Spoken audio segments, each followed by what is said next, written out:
जिसके नतीजे में आप देखिए जो जंग हमारे ऊपर मुसल्लत हुई कि 1 लाख पाकिस्तानी शहीद हो गए पाकिस्तान के अंदर और एक भारतीय फौजी नहीं मरा। आपको क्रेडिट देना पड़ेगा कि अजीत कुमार डोवल ने और रॉ ने यकीनन पाकिस्तान को इस लो इंटेंसिटी कॉन्फ्लिक्ट में, इस इंसर्जेंसी में हमें बहुत तकलीफ पहुंचाई। भारत ने अब ऑपरेशनली डिप्लॉय करना शुरू कर दिया है न्यूक्लियर वॉरहेड्स, और कोई 12 के करीब शायद, या उससे ज्यादा या कम, मगर उस तादाद में उन्होंने वो डिप्लॉय करना शुरू कर दिए ऑन द सबमरीन्स। कि DGISPR ने मीडिया के लोगों को बुलाया, प्रिंट मीडिया के, इलेक्ट्रॉनिक मीडिया के, जिनमें कुछ लोग सोशल मीडिया पे भी काम करते हैं, और उन्हें कहा जनाब कि आप ये बयानियां बनाएं कि भारत के टोटे टोटे होने वाले हैं। दुनिया की कौन सी फौज है जब पैसे के लिए जाती रहती है? सर हम तो अभी नहीं, जरूरत के जमाने से आपको याद है जॉर्डन वाली जो बात बताई जाती है, जॉर्डन में भी जाकर और वहां पे फलस्तीनियों को हमने मारा था। हम सिर्फ खुशफहमी में रहे कि हमारी ISI नंबर 1 एजेंसी है, पाकिस्तान को कुछ नहीं हो सकता, हम आखिरी खतरे तक लड़ेंगे। पता ये बकवासियात हमें करने की जरूरत नहीं थी जब हमारा खून रोज बह रहा है, जब 1 लाख पाकिस्तानी शहीद हो चुके हैं, ISI के हर हेडक्वार्टर पर सुसाइड बॉम्बिंग हुई है। अगर भारत मेट करके उनको फिर इस्तेमाल करने के लिए डिप्लॉयमेंट की तरफ चला गया है 12 न्यूक्लियर वॉरहेड्स, तो ये बहुत ही, मैं समझती हूँ कि एक सिग्निफिकेंट थ्रेट है फॉर पाकिस्तान। एक सहाफी ने पूछा कि जनाब अगर भारत के टोटे टोटे होने जा रहे हैं तो बैनुल अक़वामी मीडिया में ऐसी कोई स्टोरी क्यों नहीं आ रही? आप हमें कह रहे हैं कि हम ये कहना शुरू कर देंगे भारत के टुकड़े होने जा रहे हैं। सर हम मजबूरी, सर एक सेकंड सर, पता है हमारी मजबूरी क्या है? हम इकोनॉमी पे अपने काम करते नहीं है, और जब नहीं करते तो उसके बाद हमें कोई भी भाड़े के टट्टू की तरह सर हमें फिर जो बुला लिया जाता है। GHQ के गेट पे लेफ्टिनेंट जनरल शहीद हुए हैं। हमें बहुत पहले होश में आ जाना चाहिए था कि हम ये जंग हार रहे हैं। नमस्कार दोस्तों, इस वक्त पाकिस्तान मीडिया में भारत का बहुत ज़्यादा खौफ है। जब से भारत ने अपने न्यूक्लियर वॉरहेड बॉर्डर पर डिप्लॉय किया है, तब से पाकिस्तानियों की टांगें कांप रही है। और ये वही पाकिस्तानी है जो हर दूसरे बात पे एटम बम की धमकी देते रहते हैं। लेकिन अब जब भारत ने खुद ही अपना न्यूक्लियर वॉरहेड डिप्लॉय कर दिया है, तो अब ये डिप्लोमेसी की बातें कर रहे हैं। दोस्तों, पाकिस्तानियों को अच्छे से पता है कि अगर भारत पाकिस्तान के बीच में जंग हुई या कोई न्यूक्लियर वॉर हुआ तो भारत पे कई लोग मारे जाएंगे, लेकिन पाकिस्तान तो पूरी तरह खत्म हो जाएगा। ऑपरेशन सिंदूर में भी भारत ने इनके घर के अंदर घुसकर इन पे ब्रह्मोस मारा। नूर खान एयरबेस से लेकर आतंकवादी कैंप में भारत ने बॉम्बिंग की। उसके बाद भी पाकिस्तानियों की इतनी भी हिम्मत नहीं हुई कि ये एक मिसाइल ही भारत के किसी शहर में मार सके। ये लोग बस धमकी देना जानते हैं और झूठ बोलना जानते हैं, इसके सिवा इन्हें कुछ नहीं आता। इसी टॉपिक पर चलिए आगे इस वीडियो को देखते हैं। चैनल को सब्सक्राइब और वीडियो को लाइक करना ना भूलें। बंदे ने मुझे बड़ी इंटरेस्टिंग बात बताई। उसने कहा कि बताएं कि इंडिया और अमेरिका की फौज ने दुनिया में कहां पे मिल के काउंटर टेररिज्म ऑपरेशन किया। भाई पाकिस्तान ने तो CIA ने या FBI ने, या उनको पैसा नहीं चाहिए था ना, वो लोग कमा लेते हैं, उनकी ट्रेड चल रही है और कई दूसरी चीजें जिसकी वजह से उनकी इकोनॉमी काफी बेहतर है। सर हम तो पैसे के लिए, दुनिया की कौन सी फौज है जब पैसे के लिए जाती रहती है? सर हम तो अभी नहीं, जरूरत के जमाने से आपको याद है जॉर्डन वाली जो बात बताई जाती है, जॉर्डन में भी जाकर और वहां पे फलस्तीनियों को हमने मारा था पैसा लेने के लिए। सर ये जो अफगानिस्तान में 20 साल हम जंग लड़ते रहे सो कॉल्ड टेररिज्म की, वो भी हम पैसे के लिए लड़ रहे थे। उसके बाद जब पैसा बंद हो गया, हमने अफगानिस्तान वालों से कहा निकल जाओ यहाँ से, तुम तो सारे के सारे टेररिस्ट हो। एकदम हमारी आंखें बदल गई। सर हम मजबूरी, सर एक सेकंड सर, पता है हमारी मजबूरी क्या है? हम इकोनॉमी पे अपने काम करते नहीं है, और जब नहीं करते तो उसके बाद हमें कोई भी भाड़े के टट्टू की तरह सर हमें फिर जो बुला लिया जाता है और कहा जाता है कि ठीक है अब तुम यहाँ लड़ो, और तुम यहाँ लड़ो, अब तुम यहाँ लड़ो।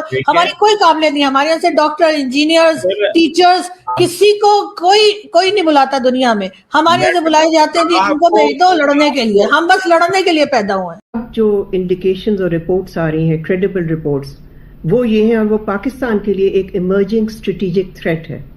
और वो ये है कि भारत ने अब ऑपरेशनली डिप्लॉय करना शुरू कर दिया है न्यूक्लियर वॉरहेड्स, और कोई 12 के करीब शायद, या उससे ज्यादा या कम, मगर उस तादाद में उन्होंने वो डिप्लॉय करना शुरू कर दिए ऑन द सबमरीन्स।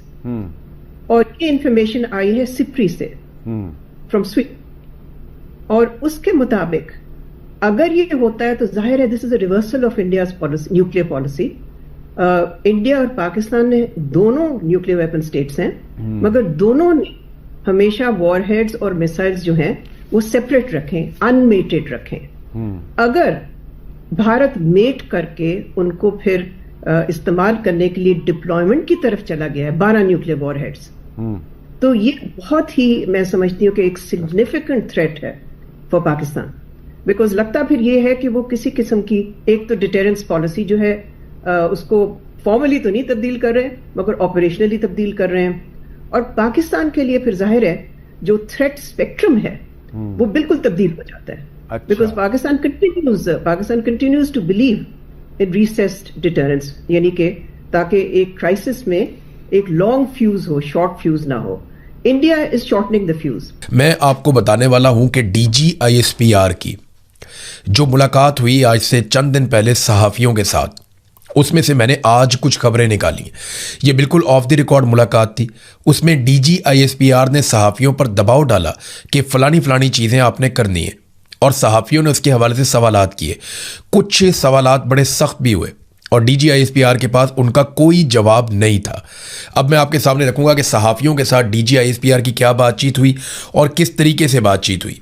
एक तो DGISPR ने सहाफ़ियों को ये हुक्म जारी किया कि आप भारत के खिलाफ जितना ज़्यादा हो सके वो आप अपने मीडिया को कवरेज दें, यानी जितनी ज़्यादा भारत के मामलात पे आप कवरेज कर सकते हैं आप कवरेज करें।